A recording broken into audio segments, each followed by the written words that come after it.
This is Glass City Humanist, a show about humanism, humanist values, by a humanist. Here is your host, Douglas Berger. In this episode, part memoir, part step-by-step guide. On Drowning Rats, How Two Women Took Down a Sexual Harasser and How You Can Too, tells the triumphant story of Rachel Richardson and Cami Roth Szirotnyak, two women who discovered they were sexually harassed by the same man, one of Toledo's most prominent nonprofit founders and fundraisers, and how they successfully and publicly sought justice. Glass City Humanist is an outreach project of the secular humanists of Western Lake Erie, building community through compassion and reason for a better tomorrow.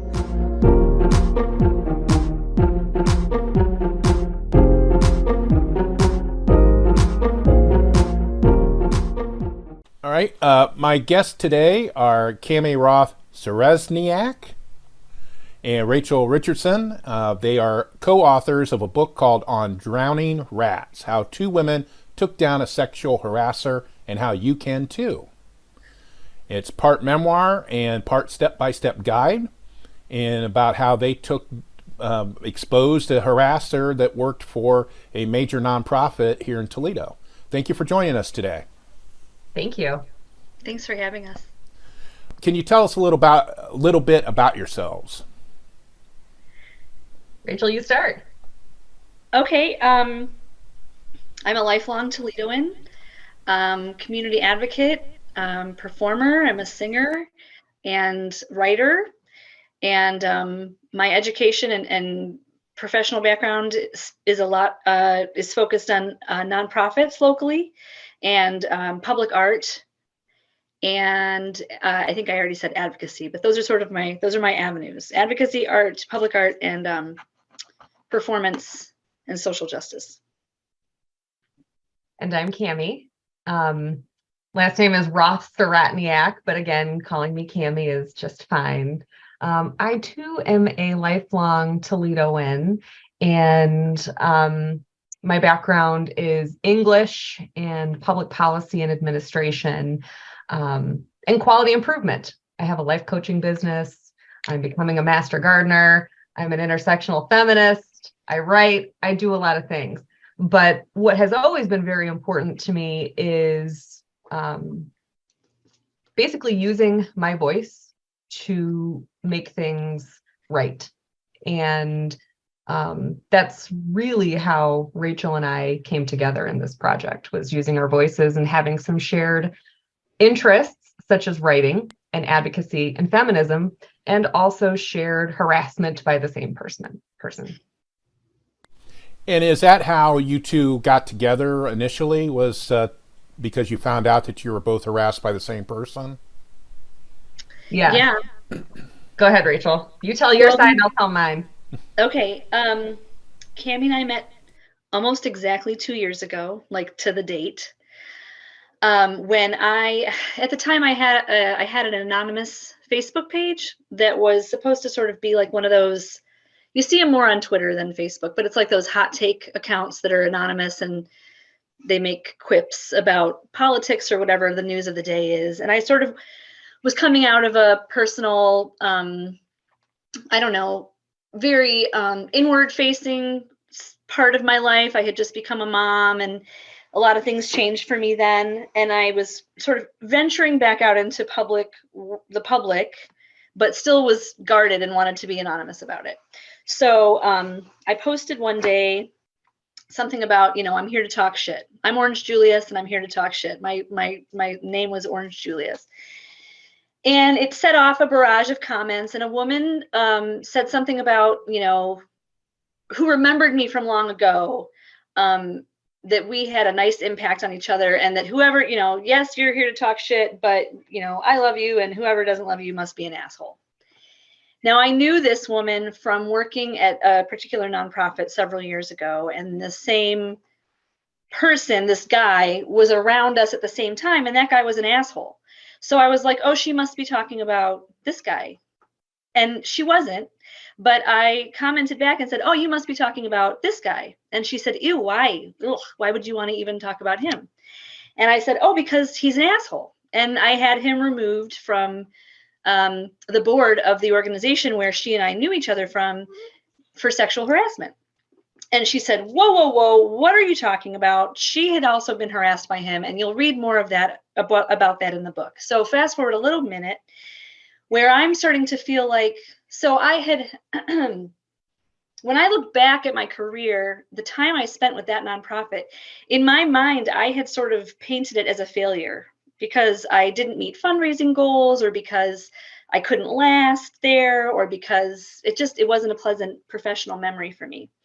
But what I started to in that moment realize was that having this guy removed from the board, that process, arduous and ugly and laborious, and it was work, and it ended in success. And so I was able to look back and say, wait a minute, I didn't fail at fundraising. I succeeded at removing this guy from a position of power. So I posted something to that effect on Facebook. It was totally a humble brag, but it was like, I need to own this new feeling in my life. I need to evolve past this failure and into a success. So for my own sake. So I said something to that effect in the post. And then there was another barrage of comments, 50, 60, 80, 100 people. Oh my God, I know exactly who you're talking about. That guy's terrible. I met him one time and I wanted to take a shower. Oh my God, that guy, he stuck his tongue in my ear at a fundraising event. Oh my God, that guy, he asked me to sit on his lap. I mean, so it was just like off to the races. And then that evening, Cami, take it from there. Okay. I did not know who Rachel was. While we should have probably known each other in the various things that we have of interest, we didn't know each other. And so I was in bed at 10 o'clock at night, roughly, with my husband, and we were watching TV. And I got a screenshot from my coworker at the time, Amy. And it was that post that Rachel had been talking about. And she was using the moniker Orange Julius. And the harasser was not named, but I knew exactly who she was talking about because I'd been sexually harassed by him in 2019. And where my story is different is that, I mean, this was going back, Rachel's story starts at 2011, mine starts at 2019, was I had also gotten him removed from a position of power within a local highly leadership committee having to do with homelessness and housing first policy. And I had submitted all of my documentation and, got him removed, and it was just very quietly swept under the rug. He was removed, but it was very quietly swept under the rug. And it wasn't the same organization that Rachel was talking about. So I sat up in bed and I was like shaking and like, look at this. I said to my husband, this is the harasser. And I knew it. Like, I knew that this had happened before. It likely happened after, based on the information we received. I was just waiting for somebody else to say that it happened to them, because I was a new director at the time. I'd been promoted at my job. I had just gotten my master's degree, had just been promoted at my job, then was sexually harassed by this guy. So I followed all of the steps that I knew to follow, but I was too scared to come forward in any other way because of who he was, all of the endorsements he had nationally, the type of fundraising he could do, and the type of power that he had. So I had this weird gut instinct the week prior: get your documentation. Get everything that I had submitted to our human resources department and just sit on it. So I did. A week later, I got that screenshot. So I friend requested Orange Julius, who was Rachel, wrote my own little baby me too on that post. And the next day it was still on my mind. So I sent her a message and said, I don't know you. I don't know what the hell Orange Julius means other than the drink, which is great. But I just want you to know that I've been literally waiting for this day, just had a gut instinct to get my documents. I just want you to know that I have very good documentation. So if you want to do something about that, you just let me know. And here we are. Okay, and I was really intrigued with how the book is formatted as like a how-to guide for other women to use it if they're being harassed. Rachel, did you start out the book with that to be that way, or did that just come from working with Cami? And well, we started writing a blog while we were actually going through the process of strategizing how we would have him removed from power. And so we knew that documenting our process was going to be really important. Right. The idea to write a book came to us after the whole thing was done. He had resigned. But if I told you that I'm the reason that the thing is formatted like a workbook, I would be such a big liar. Because you may have heard Cami mention that she is a quality control professional. So that is all her. That's absolutely all her. Yeah. Yeah, we like to say Rachel is the one who like keeps us moving, and I'm the one who like slows us down and tries to get us to put it down on paper, so that for Rachel, I mean, we both had our outcomes as to what we wanted to see through this. When we met for the first time, which was the weekend after we first messaged each other, we had the shared goal of, we want to get this person out of a position of power, and we want that to be public, because while he has been removed from positions of power previously, it has been quiet, it has been swept under the rug, and he is able to get back into literally the same spaces, such as what happened with the organization Rachel worked with, and continue to harm people. And if this person is supposed to be helping some of the most vulnerable people in the community, this is a much larger problem than anybody is willing to address for political reasons, for financial reasons, for social reasons, whatever. So we're going to be the ones to do it. So Rachel and I had that shared goal. And because I knew, based on what some of my friends have told me, this is not a resource that is readily available. So why don't we do that so that other people can see what we're doing? Rachel referenced the blog. We would write a blog once a month. We would publish it, send it out to our very, very small little group of people who cared about what we were doing, and let them know, not the specifics of who, because we didn't need them to know who at that point, but more so the types of things that we were encountering along the way, so that when other people want to come forward, they know both the challenges and the opportunities and the considerations, the risks, etc. And when we finally completed our outcomes, then Rachel had the amazing idea, we should write a book. now, me being a white, non-neurodivergent, heterosexual, cisgendered male actually made me nervous to do this interview, even though I love the idea of the book and what you both of you did. And you both mentioned how your privilege probably actually helped you accomplish your goal. How did you address that in the book specifically? Doug, thank you for being brave enough to do this interview. Yes, my husband was actually scared to read the book once he read that. He said, "This is not for me." I was like, "Yeah, you're right. Read it anyway." What was the second part of your question? I just want you to know we are grateful for your time, and you don't have to be afraid. And it's just, that is a thing. I mean, it's something to be considered. There are demographics that make these things either easier to talk about or more difficult to talk about. So thanks for being willing to give it a try. Yeah, basically I was asking, you acknowledged that you had privilege and it probably helped you accomplish your goal. How did you address that in the book? Okay, yeah. I talk about a specific kind of privilege that I have, and that is that my dad is a very well-known and loved lawyer in Toledo, and so I just have sort of a level of protection around me because of that, and I always have.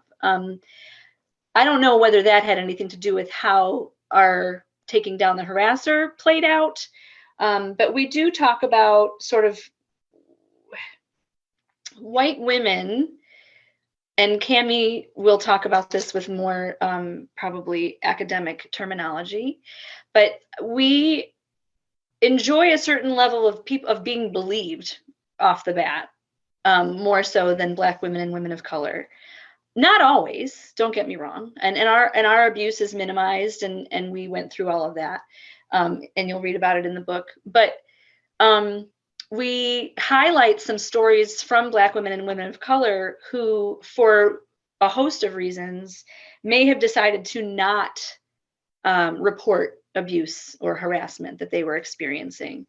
And what we kind of, in a very general sense, and of course, this is, like I'm saying, very, very general sense, what we learned is that white women might be more likely to report because we do have evidence of being protected by systems, at least more so than Black women and women of color. Right. And because Black women and women of color grow up knowing that they are not protected by systems, they figure out other ways to deal. And that's either confronting it or leaving a situation because fuck it, I don't want to deal with this. Or it's telling a person in the moment, like back off. Whether that works or not is a different, that can go either direction. But in general, I think, of course, white women have privilege. And we do sort of detail how that delineates in the book. But I'm sure, Cami, do you have more things to say about that? Yeah. One thing we also address very briefly, as you may have read in the introduction, is we know that it's not just women being sexually harassed by men. And that's why we do have definitions so that we're all using shared language. What does cisgender mean? And so on and so forth. And the approaches that Rachel and I took when we did some field interviews, because we laid out what our social, socioeconomic, et cetera, privileges are, demographics, so to speak, in the US, in the year 2023, as we know. She took the approach of going and speaking with women of color and Black women about their experiences. And I took the approach of talking with a friend of mine, a colleague of mine, who is in compliance and sees is the recipient as the corporate compliance officer, and as a Black woman, these complaints, sexual harassment complaints. So I wanted to learn. We got basically the micro level, the individuals themselves telling Rachel their stories, and then we've got this mezzo level, this intermediary level of an individual who is the recipient of those complaints and could tell us just anecdotally what she sees when Black women and women of color either do or do not report, and how they report and what their approach is, versus when white women come forward to her with reports of sexual harassment, whether they do or they do not, and they do, and how and what demands they have and how those differ. And that was important for us to tell that side of the story, because the book has, I won't say a formula to it, but there are worksheets that people can use. That doesn't mean that we believe that everything that we did is going to work for every single person. And there are very clear reasons why. So one thing that we don't want to come out of this book is for somebody like me to take the book and beat another woman over the head and say, well, this is what you have to do. See, it worked. It worked for these people. Well, it may have worked for us for specific reasons. And regardless, when a woman says, or an individual who's been impacted by misogyny, as we like to say, because it's not always just women identifying folks, when they say, I've been sexually harassed, or they start to tell you a story, believe it. That's the tenor of it. For more information about the topics in this episode, including links used, please visit the episode page at glasscityhumanist.show. And I noticed too that in a couple of places in the introduction and elsewhere, you talk about intersectional discussions. What did you mean by that, and how was that important? Rachel, if you want to start. I'm going to let Cami take that one. Oh, okay. Yeah. Intersectional is a practice, or it's not a practice. It is, when we say we're intersectional feminists, we're saying that we believe that feminists talk about wanting to address issues like sexism. But as intersectional feminists, we say you cannot address sexism without addressing racism. You can't address racism without addressing ableism. You can't address ableism without addressing homophobia. And all of these isms, so to speak, fall under the larger problem with the patriarchy. And that is the foundation upon which our country, US specifically, has been built. Gloria Steinem says that people are linked, not ranked. And in a patriarchal society, we are very much, we're ranked. So the more intersections you have if you are not a white individual, okay, if you have maybe an intellectual disorder, okay, physical disorder, okay. So these are all intersections then that make your life potentially more challenged, as data has shown us, and your outcomes for a variety of elements can be impacted negatively. That's what data tells us. So as intersectional feminists, we are saying, when we talk about, it's important to us to have the conversations about the differences in when and if Black women and women of color come forward, or trans women, or LGBTQ individuals, whether they can come forward, whether they feel safe enough to come forward, whether they feel protected to come forward. That's a different conversation than when Rachel and I talk about us coming forward, and we wanted to acknowledge that. As intersectional feminists, it's our responsibility to acknowledge that.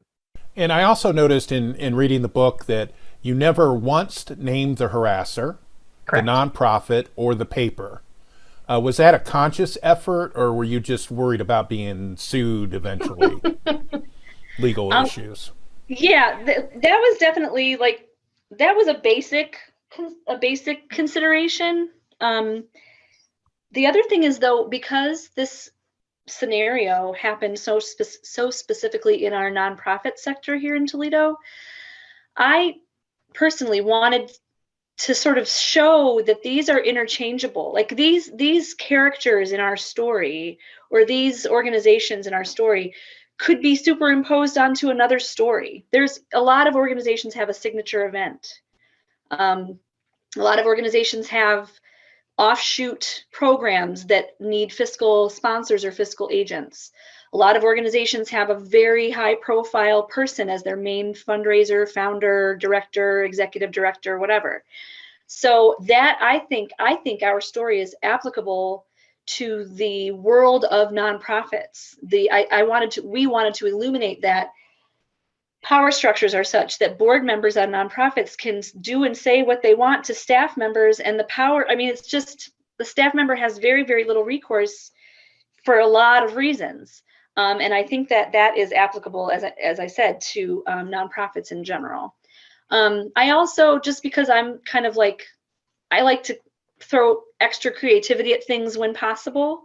I liked the idea of certain things playing as characters in our story. And so that's why we named people and things and places the way that we did. But yeah, and definitely, we had a legality review conducted once we finished the manuscript. We definitely want to be careful not to get sued, and we want to make sure that, that we're doing things if you read the book, and you have, Doug, but when people read the book, they'll see that we tried to do this as meticulously. We did this as meticulously as we could. We didn't go public right away. We did our best to do our due diligence and go through every single pace so that whoever deserved protection got it. Right. And in our opinion, the only person who didn't deserve protection was the harasser. So we did our best to make sure that everybody, all the organizations, we didn't want to take away resources from homeless veterans, for goodness sake. We didn't want to have anybody lose a job except for one guy. So we really did our best to protect everybody as much as we could. Yeah, and that's kind of the ironic thing about it is, there's a lot more bad things that can happen to you when you try to hold somebody accountable that has power than what happens to the person that has the power. That was such a concern of mine.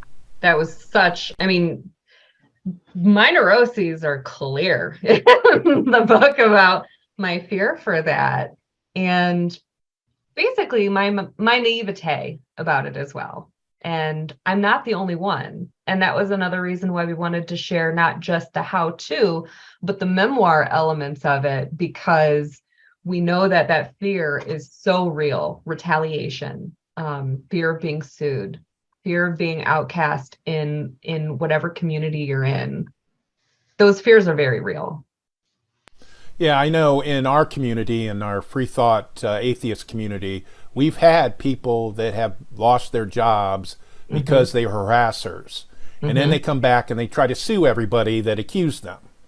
So I know it happens, and it just boggles my mind that it happens that way. But you generally have people that say, well, if there's not a criminal case, then it's not true, or something like that. Or the opposite. A question that, as I've been talking about this book with people, or even while Rachel and I were going through the process of trying to take down the harasser, and even a media individual asked us, well, did you go to the police? Is he in jail? No. There's so much that goes into that in terms of policy as well as statutory limitations as well. I mean, there's just so much to it. And it ends up being that the law doesn't favor the victim. It really doesn't. Yeah, and you also have a lot of people that hear your story and you talk to them, and they're also saying, well, how many women did they harass? And how long, what did it take? Well, this guy, he does this good thing. Yeah. And you're like, well, it's like even one incident should be too many, really. That's right. That's right. Yeah, we got a lot of those questions. Ooh, oh, Rachel, we got these questions all throughout. Well, how many? How many people? How many incidents? How many stories? How many? There was this attempt, I think, to try to rationalize the scope of the abuse and harassment and other allegations that came forward. There was an attempt to quantify something to try to rationalize why this behavior and how bad is the behavior, when these are qualitative things. And where we wanted to be very mindful, we talk about that too, where we wanted to be mindful is, like you said, one incident is too many incidents. People certainly can learn from that behavior. This was a not learning from the behavior type of story. And as a result, there were dozens of people harmed along the way. Now, that does not mean, though, where we wanted to be careful, that does not mean that people have to experience, people plural, have to experience the same thing that we did, that there have to be, that's why we didn't put the information in there, exactly how many stories and exactly how many people and exactly how many times we were told, because that creates a standard or a baseline for others. That there is no baseline other than to say one is too many. This is Glass City Humanist, a show about humanism by a humanist.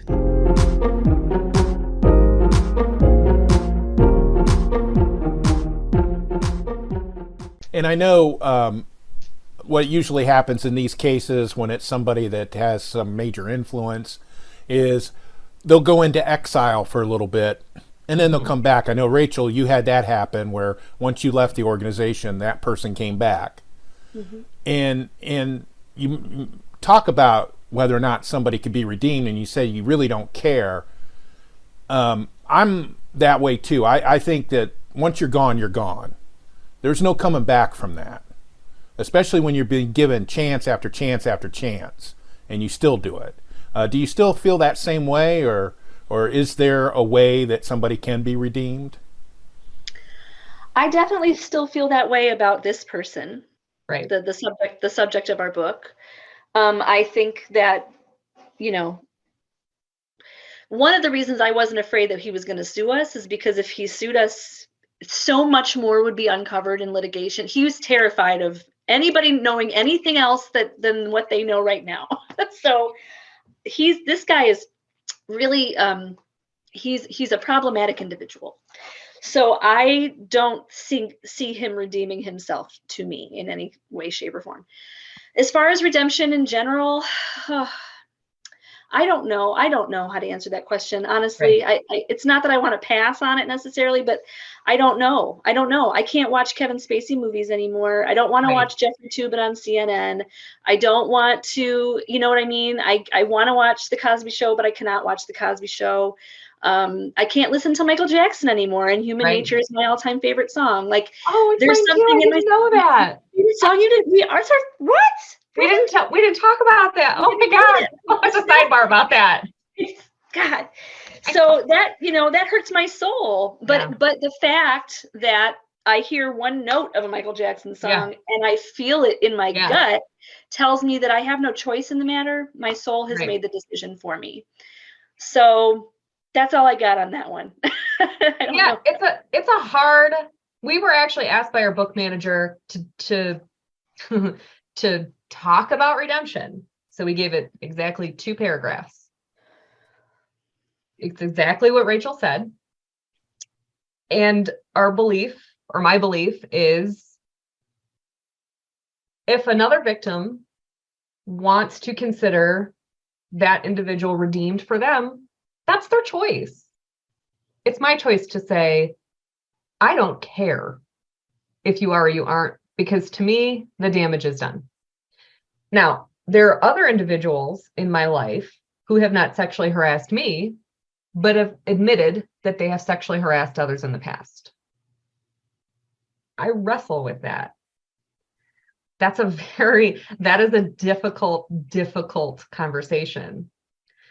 There's so much, I'll just say to kind of wrap that specific part up, because I think me talking about it is longer than we even gave the space in the book, it's a very personal choice as to what you want to lean into and lean back away from when somebody discloses that. And also, if that were easy, somebody would have already written that. Somebody would have already shared that formula. But I believe we're humans. We are not widgets, and people make choices. All right, and now kind of along the same lines, Cami, do you think that somebody that hasn't experienced harassment the way you and Rachel did, do you think somebody that hasn't experienced that could have written this book? I believe that's a great question. Mm-hmm.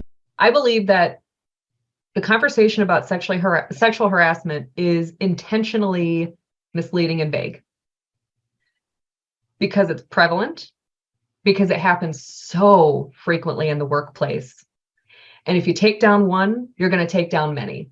So there is a very high level of protection. There are women who have, we've shared the book with, and a couple of my girlfriends and specifically my girlfriends who I've known since we were children said, I didn't know I had been sexually harassed. So trainings. I was never even trained on what sexual harassment even was for years. I mean, it was really just a gut instinct that I had when I was first sexually harassed on the job when I was 17, that, oh yeah, this behavior is probably wrong. My supervisor should do something about it. It wasn't because I had a training. And that is just generally how it goes. So it's kind of a way around not really answering your question. But I guess to put a fine point on it, yes, other women can write, other people who've been impacted by misogyny, other people who've been sexually harassed can absolutely write the story, but they have to first know what it is. And I don't believe that people do. I believe that it is, if your agency, your organization, your workplace where you volunteer has a policy, that shit is dusty and it is not being revisited. And if somebody is sexually harassed and they go to their supervisor about it, I am willing to bet that nobody knows what the hell to do next, even if you have a policy. So yeah, people could write the book, but again, if they could, it would have already been done. If they knew how to, if they knew the language. So we were very clear in the beginning of the book. We want to define what these terms mean so you know what we're talking about and what we're not talking about. The problem then becomes you see yourself in that story, and then you have to deal with that. We quote the statistic that was in the Equal Employment Opportunity Commission's report from 2016, that 90% of people who have been sexually harassed do not formally report it. Now, I've worked in data research and market research for 20 years, and including the Lucas County Health Assessment. And I can tell you, we try to control for variables. We try to control for things that we know people are going to respond more positively about or more negatively. People are going to report, so we can try to control for that. This is not a statistic that you can control for. It sucks as a statistic. 90% of people who are sexually harassed do not formally report it. What does that mean to you? That they don't report it. Yeah, it's a problem. What, like somebody like me, either other men or maybe even other women, what is it that we could do to try to change this narrative with sexual harassment in particular, to help have more people report it? What can we do to try to make that happen? To echo something that Cami said earlier, believe women when they tell you what they've been through, when they tell you their experiences. And as a man, I think what you can do is listen for other men or other people saying disrespectful things. Just, try to do your part to elevate the discourse in the rooms you find yourself in. And check people when they're using harassing language or making people feel uncomfortable. Or don't laugh at jokes. It can be subtle. Just don't show approval for behaviors that have been approved of for so long, to the point where women don't know when they're being sexually harassed, because it's so baked in to just how we communicate with each other, or how men pay attention to women. Just don't make an inhospitable environment for that sort of behavior and communication. Break with sexist solidarity. Okay, and as we kind of wrap up our talk today, the book comes out April the 27th. Is that correct? Yeah. And it's available for pre-order now, and that's at girlpartspp.com. That's right. And now when it does get released, is it going to be available in regular booksellers, or are they still going to have to go through the website to get it? Any and all forms of, but we hope that people will order through their very favorite independent bookstore, either online or in person, depending on who all we partner with to have inventory in their stores. Yeah, independent bookstores would be my personal preference for people to purchase the book. It'll also be available on Amazon, and I'm sure that we will be at events and things, and we're going to have book signing events, and there's festivals and things in the summer. We'll probably have tables and places. So I hope that we'll be sort of ubiquitous for the next several months. Yes. Gathered Volumes will be our local, as well as People Called Women. They will be our two local bookstores so far that are carrying the book, or will carry it. Quick note, it's Gathering Volumes. Gathering Volumes. Thank you. Quality control. I'm doing my part. Okay. And Cami, do you have any last words or last point that you want to make before we close out today? I really appreciate that you have spent this time with us, that you responded to us right away to be able to have this conversation. Rachel acknowledged, our gratitude to you as white, non-neurodivergent, et cetera, male, who is willing to have this conversation. And thank you for that. That is very much appreciated. And if I could leave information or a nugget of information, that you don't even have to buy the book, but we hope you do, it is just this: document. If you are sexually harassed, document it right away and keep a copy. There's so many reasons why, but that is the most important thing to do. besides just simply believing somebody when they tell you. Thank you.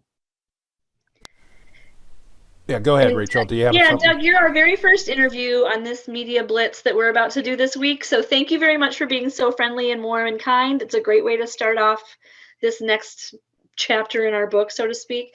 So just thank you so much for having us. Yes, and I really think that you took the time to speak with me. And again, the book is called On Drowning Rats: How Two Women Took Down a Sexual Harasser and How You Can Too. Thank you. Thank you for listening. For more information about the topics in this episode, please visit the episode page at glasscityhumanist.show. Glass City Humanist is an outreach of the Secular Humanists of Western Lake Erie. Sholi can be reached at humanistswle.org. Glass City Humanist is hosted, written, and produced by Douglas Berger, and he's solely responsible for the content. Our theme music is Glass City Jam, composed using the Amplify Studio. See you next time.